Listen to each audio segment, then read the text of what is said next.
And welcome to week 5 of a year of wisdom. Let's get to reading.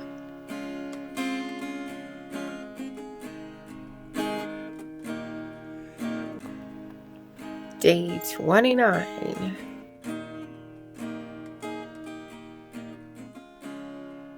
Job 39. Do you know the time the mountain goats give birth? Do you observe the calving of the deer? Can you count the months they fulfill? Or do you know the time they give birth? They kneel down, they deliver their young, they get rid of their labor pains. Their offspring become strong, they grow up in the open field. They leave and do not return to them. Who sent the wild donkey out free? Who opened the bonds of the swift donkey? To whom I gave the wilderness as his home, and the salt land as his dwelling place. He laughs at the turmoil of the city. He does not hear the shouting of the taskmaster. He explores the mountains of his pasture and searches after every green thing. Will the wild bull be willing to serve you, or will he spend the night at your feeding trough? Can you tie down the wild bull in a furrow with ropes, or will he plow the valleys after you? Will you trust him because his strength is great and leave your labor to him? Will you have faith in him that he will return your grain and gather it from his threshing floor? The wings of the ostrich flap joyously with the pinion and feathers of love. For she abandons her eggs to the earth and warms them in the dust. And she forgets that a foot may crush them, or that a wild animal may trample them. She treats her young cruelly, as if they were not hers. Though her labors for nothing, she's unconcerned. Because God has made her forget wisdom and has not given her a share of understanding. When she rushes away on high, she laughs at the horse and his rider. Do you give the horse his might? Do you clothe his neck with a mane? Do you make him leap like locusts? His majestic snorting is frightening. He paws in the valley and rejoices in his strength. He goes out to meet the battle. He laughs at fear and is not dismayed. And he does not turn back from the sword. The quiver rattles against him, the flashing spear and javelin. He races over the ground with a roar and fury. And he does not stand still when he hears the sound of the trumpet. As often as the trumpet sounds, he says, "Aha!" And he senses the battle from afar, and the thunder of the captains and the war cry. Is it by your understanding that the hawk soars, stretching his wings toward the south? Is it at your command that the eagle flies high and makes his nest on high?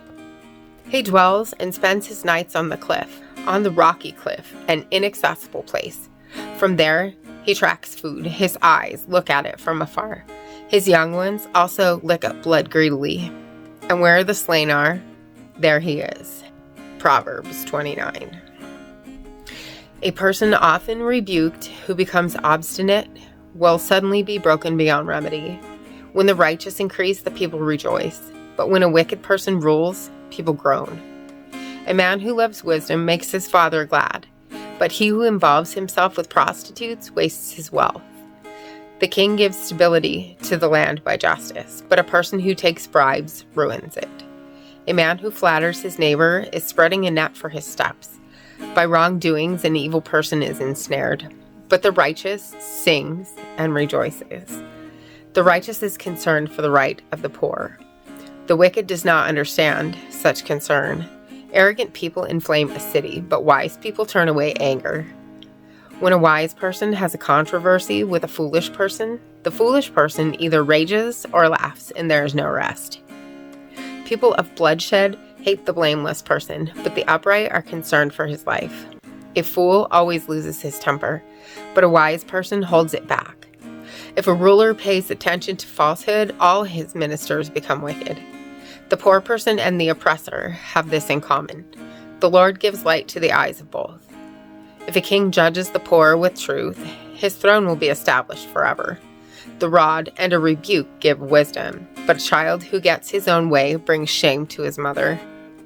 When the wicked increase, wrongdoing increases, but the righteous will see their downfall. Correct your son and he will give you comfort. He will also delight your soul. Where there is no vision, the people are unrestrained. But happy is the one who keeps the law. A slave will not be instructed by words alone. For though he understands, there will be no response. Do you see a person who is hasty with his words? There's more hope for a fool than for him. One who pampers his slave from childhood will, in the end, find him to be rebellious. An angry person stirs up strife, and a hot-tempered person abounds in wrongdoing.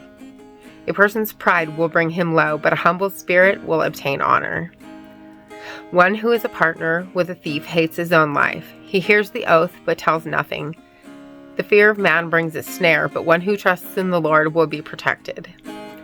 Many seek the ruler's favor, but justice for mankind comes from the Lord. An unjust person is an abomination to the righteous, and one who is upright in the way is an abomination to the wicked. And once again, thank you for being here, and hit the subscribe button right there and click the bell. Don't forget to hit the like button, and I will see you tomorrow night. Blessings. You'll carry me out of the storm. I'm standing at the crossroads. I'm lost without a clue. I need a big pink neon sign to show me what to do. I thank you, Lord. It glorifies you when you're the only answer. I praise you, Lord, for holding what's too much for me. And I'm amazed by you, Lord, because nothing's too big and nothing's too small to lay at your feet. I want to thank you, Lord, for believing